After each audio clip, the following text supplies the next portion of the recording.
for James, for justice. We didn't think that we would really get life in this case, our gut feeling, but we are so pleased in terms of the 50 years that Judge Kelly handed down to Melanie Eam, because that is a lifetime. It was the kind of night that should have ended quietly. A locked house, familiar voices, people asleep, unaware that within minutes everything would change. At 1 a.m., screams shattered the silence. A frantic call to emergency services followed. Inside a suburban Florida home, a young man lay bleeding in his bedroom. By the time help arrived, it was already too late. 3 people walked out of the house alive. A mother in shock, her longtime partner, and the victim's closest friend. All 3 told the same story. They said someone else had done this. A 4th person. Someone who did not belong inside that locked home. According to them, the killer had entered silently in the middle of the night, taken a knife from the kitchen, stabbed the young man repeatedly, and vanished without a trace. No forced entry, no broken locks, no clear explanation. Almost immediately, suspicion focused on one person, a teenage girlfriend, a relationship unraveling, messages sent in anger, a heartbreak that may not have been accepted. But as investigators began to examine the evidence, the story grew far more complicated. Blood was found where it shouldn't have been, a knife had been moved. Statements conflicted, and a confession would later raise as many questions as it answered. Was this a crime of passion, a staged scene, or a tragic rush to judgment, shaped by grief and panic? As the case moved through interrogations, trials, and retrials, one truth became unavoidable. Not every crime is solved by what appears obvious in the first hours. Sometimes, the loudest accusations hide the quietest doubts. This is a case about locked doors and open questions, about love, jealousy, and fear, and about how easily a narrative can form before the full truth has a chance to speak. Just after midnight, the house on Glasgow Drive was quiet. Lights were off, doors were locked. Everyone inside believed the night would pass like any other. Shortly before 1 a.m., that illusion collapsed. A sudden burst of noise cut through the stillness, shouting, frantic movement, confusion. Moments later, a panicked call was placed to emergency services. The caller struggled to explain what had happened, only that something was terribly wrong, and a young man was badly injured. When deputies arrived, they found a scene already frozen in shock. 3 adults stood inside the house with the victim, a mother, her live-in partner, and the victim's closest friend, who had been staying over for the night. All 3 appeared distressed. All 3 insisted the same thing: someone else had done this. Inside a bedroom, the young man lay on his bed. Emergency responders rushed in as the mother's partner attempted CPR. He was pulled down onto the floor. Compressions continued, but the injuries were catastrophic. Multiple stab wounds, including fatal wounds to the chest. He was pronounced dead at the scene. As deputies escorted the 3 survivors outside, a neighbor stepped in to comfort them. Shock had not yet given way to grief. Instead, the group immediately began trying to understand how this could have happened. Blood was visible on hands and arms, not as evidence of guilt, they said, but from desperate attempts to save a life. Inside the home, investigators began their initial sweep. A visible trail marked the path of violence, ending at the victim's room. There was no sign of forced entry. The front door was locked. The side patio door was locked. Only the back door stood open. That single detail became the first crack in the story. According to the adults inside, all doors were locked before they went to sleep. The house had a routine. Locks were checked every night. If that was true, then whoever committed the murder either had a key or had been let inside. While detectives were still en route, speculation hardened into certainty among those standing outside. They all named the same person, the victim's teenage girlfriend. The explanation seemed to make sense in the moment. There had been arguments earlier that evening, text messages exchanged, emotions running high. The friend staying over told officers that the victim had been trying to end the relationship. According to him, the girlfriend had shown up earlier that night, uninvited, and had been told to leave. She must have come back. They said she was jealous, unstable, obsessive. They said she knew the house well. She had spent years there. She knew where the knives were kept. She knew how the doors worked. And then came the questions. If she had returned, how did she get in? There were no broken windows, no damaged locks, no signs of a struggle at the entrances. One theory was that she had stolen a key and returned it without anyone noticing. Another suggested she may have entered through the garage. The explanations sounded possible, but none could be proven. Investigators documented the kitchen carefully.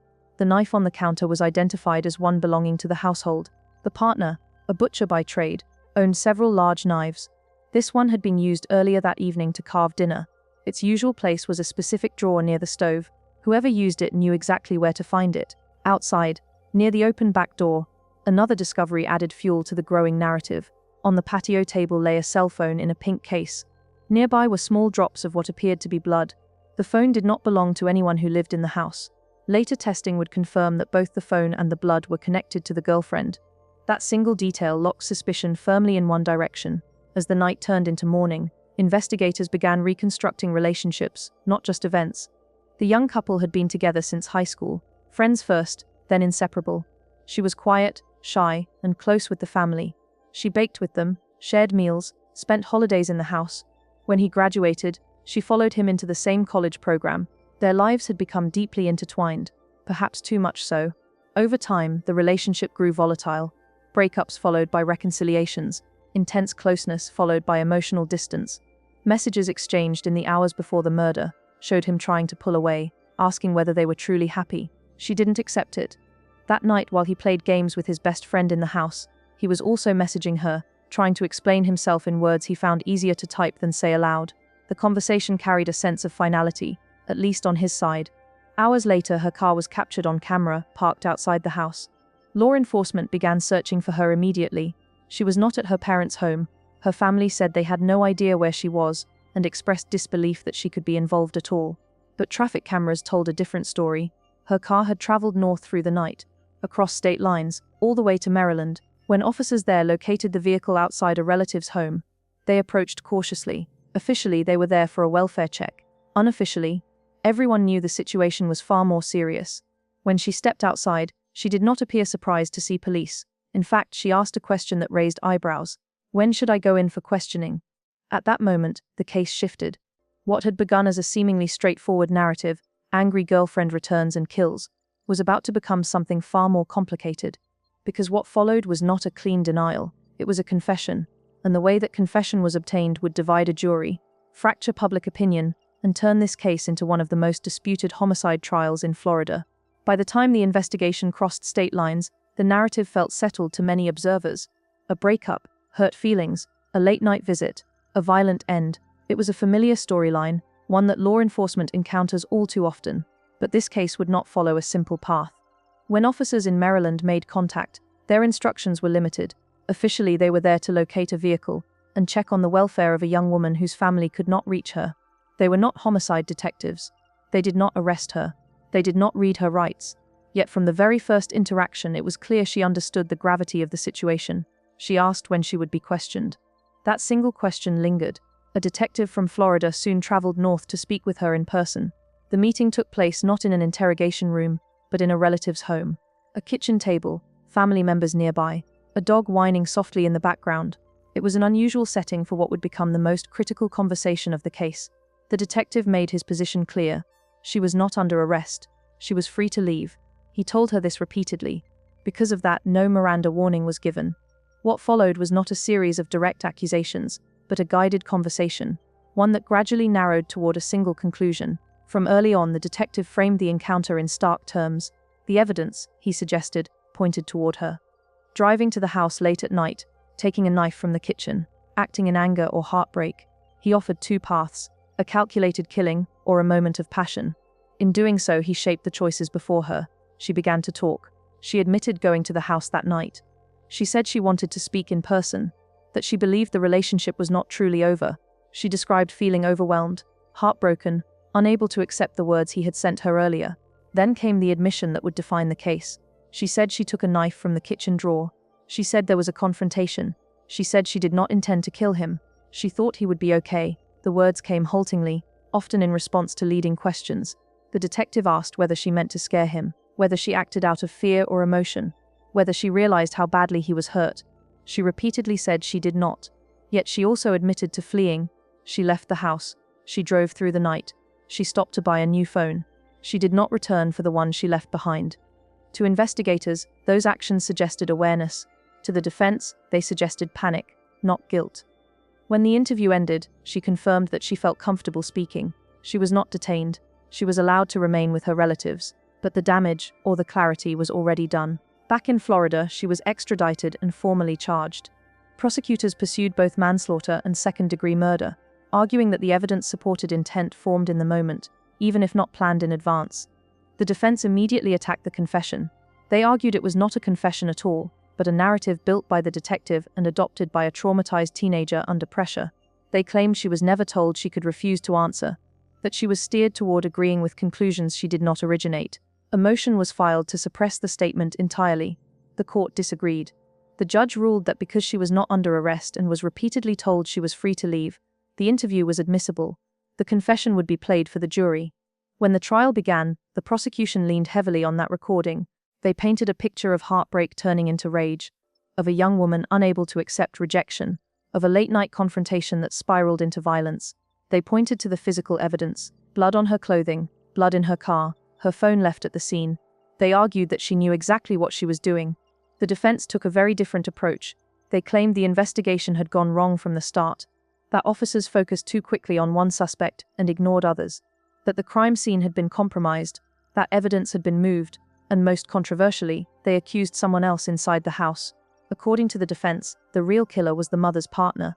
They argued that he had motive, opportunity, and access, that he owned the knife, that he moved it from the bedroom to the kitchen, that he partially washed his hands before being photographed, that his background as a butcher explained the severity of the wounds. They suggested the phone was staged. That panic led to blame being shifted toward the easiest target, the outsider. The prosecution pushed back hard. They pointed out that multiple witnesses placed him asleep in bed moments before the screams, that he appeared disoriented when he rushed in, that he attempted CPR in a way consistent with shock, not calculation, that no one saw him wield a knife. They also asked a simple question of the jury: if she witnessed someone else commit the murder, why did she never say so? Not once during questioning, not even indirectly. Instead, she described taking the knife. She described stabbing. She described fleeing.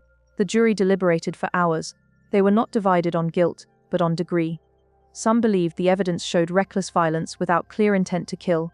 Others believed the repeated stabbing demonstrated a depraved mind. Unable to agree, the judge declared a mistrial.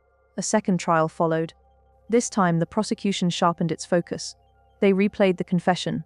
They emphasized the number of wounds, the force required, the choice to continue. They argued that intent can form in seconds, and that it had. The defense repeated its accusations, but the weight of the confession proved too heavy. When the verdict was read, the courtroom was silent. Guilty of second-degree murder, the sentence would follow months later, and when it did, it would close one chapter while leaving another permanently open. When the second trial began, the atmosphere inside the courtroom was markedly different. The uncertainty of the first proceedings had hardened into resolve. Both sides knew exactly what they needed to prove and what they needed to dismantle. For the prosecution, the task was clear: establish intent. Not premeditation in the traditional sense, but the kind of intent that forms in the moment. The law did not require weeks of planning. It required proof that at some point during the act, the defendant understood what she was doing and chose to continue. They returned, again and again, to the wounds. Multiple stab injuries, concentrated force, vital areas of the body. Medical testimony explained that these were not superficial strikes. They were delivered with enough strength to penetrate deeply, sever blood vessels, and cause rapid, catastrophic damage. The knife itself showed signs of extreme force, including a bent blade, evidence that the weapon had been driven hard against resistance. This, prosecutors argued, was not an accident. They also focused on behavior after the attack: flight, disposal of evidence, a cross-country drive in the middle of the night, purchasing a new phone, leaving the old one behind. These were not the actions of someone unaware of the consequences. The defense in turn leaned heavily on context. They emphasized her age, her emotional state, her lack of criminal history. They argued that she was fragile, heartbroken, and overwhelmed. They portrayed her not as a calculating killer, but as someone who reacted impulsively in the midst of emotional collapse. Most significantly, they returned to the claim that the confession itself was unreliable. They replayed portions of the recorded interview, highlighting moments where the detective suggested scenarios and the defendant appeared to agree rather than initiate. They argued that she was led, not heard, that the language used shaped her responses, and they revived their alternative theory, that someone else in the house had both the opportunity and the means to commit the crime. That evidence had been moved. That panic and confusion created a narrative too easily accepted. But the prosecution dismantled that argument piece by piece. They pointed to witness consistency, to timelines that placed others asleep, to the absence of blood on anyone else in the quantities expected, to the lack of any motive strong enough to explain such violence. And then they returned, once more, to the defendant's own words. Not just that she admitted to taking the knife, but that she described the act itself, that she acknowledged stabbing more than once, that she never once named another person as the attacker. In the end, the jury did not deliberate long. When they returned, the courtroom stood still, guilty of second-degree murder. There was no visible reaction, no outburst, no collapse. The defendant stood quietly as the verdict was read. For the family of the victim, the moment brought no relief, only confirmation of a reality they had already been living with. Sentencing followed weeks later. During the hearing, new information was introduced. A clinical and forensic psychologist testified on behalf of the defense, describing a history of alleged abuse in the defendant's childhood. According to this testimony, she had endured long-term physical and sexual mistreatment at the hands of a parent. This was the first time such claims had been raised publicly. The prosecution responded cautiously. They acknowledged the testimony but noted the absence of corroborating records, no police reports, no social services documentation, no prior disclosures. The claims were self-reported and unverified. The judge listened. He weighed the factors the law required him to consider: the severity of the crime, the age of the defendant, the lack of prior convictions, the nature of the intent. He made one thing clear: this was not a case for leniency. While he said he had considered a life sentence, he ultimately imposed a fixed term, 50 years in prison, a sentence that, for all practical purposes, amounted to a lifetime. When the hearing ended, members of the victim's family spoke. They did not dwell on anger. They spoke of absence, of potential erased, of futures that would never unfold.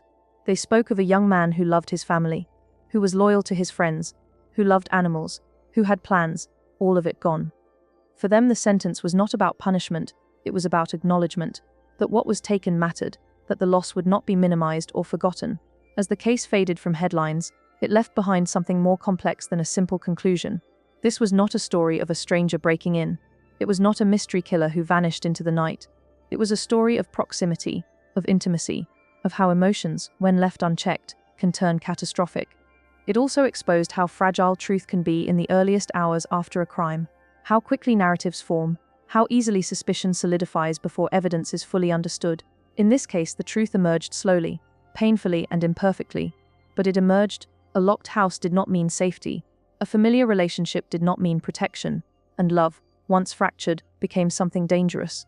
The legal system delivered its answer, but like many cases involving violence between people who once cared for each other, it left questions no verdict could fully resolve. Could this have been prevented? Were there warning signs missed? Did anyone truly understand how close things were to breaking? Those questions remain. What does not remain is the life that was lost, and that is the quiet, enduring weight of this case. One night, one decision, and consequences that will outlast everyone who stood in that courtroom. When the sentence was read and the courtroom slowly emptied, the case reached its official conclusion. Files were closed, transcripts were archived. The legal system did what it is designed to do: draw a line under the facts and assign responsibility. But endings on paper do not always feel like endings in real life. For those closest to what happened, time did not move forward cleanly. It fractured. Life became divided into before and after, with no bridge connecting the two. The night of November 16, 2016, did not remain confined to that date. It followed everyone involved into every year that came after it. What made this case linger was not only the violence, but the uncertainty that surrounded the earliest hours.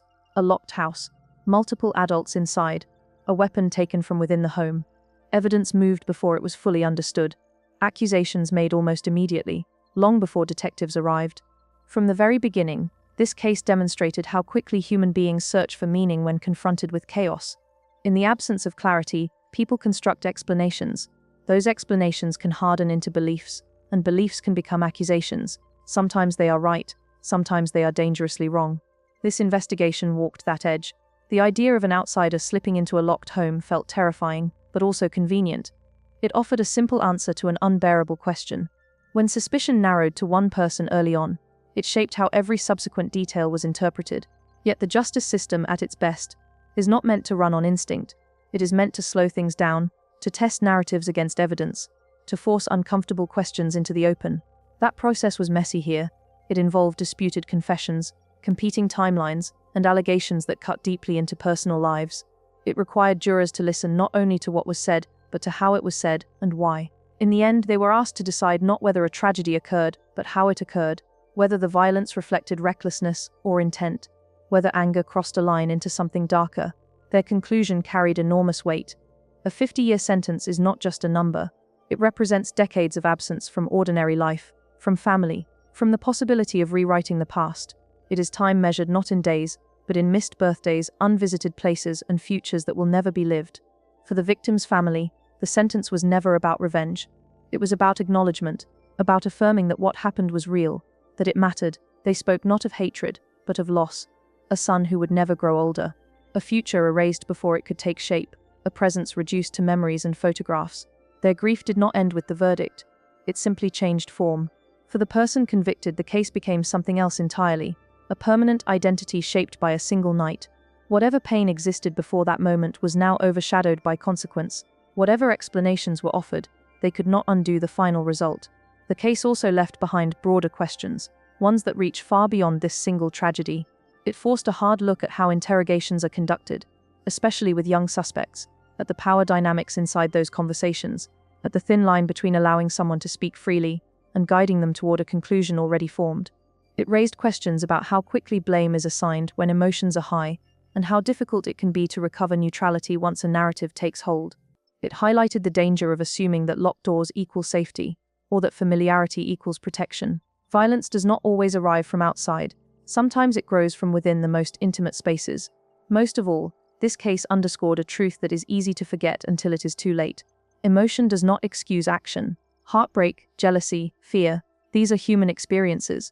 But when they cross into violence, responsibility does not disappear. Intent does not vanish, simply because feelings were intense. The law recognizes that intent can form in seconds. So does reality. What remains after a case like this is not closure but caution. Caution about assumptions made too quickly. Caution about emotions left unchecked. Caution about the stories we tell ourselves in moments of shock and grief. This was not a mystery that lingered unsolved. It was a tragedy that demanded careful attention to detail, patience in judgment, and the willingness to sit with uncomfortable facts. The locked house did not protect the person inside it. Love did not prevent violence, and certainty did not arrive immediately. It had to be earned. Years from now, the case will exist as a record, a citation, a reference point.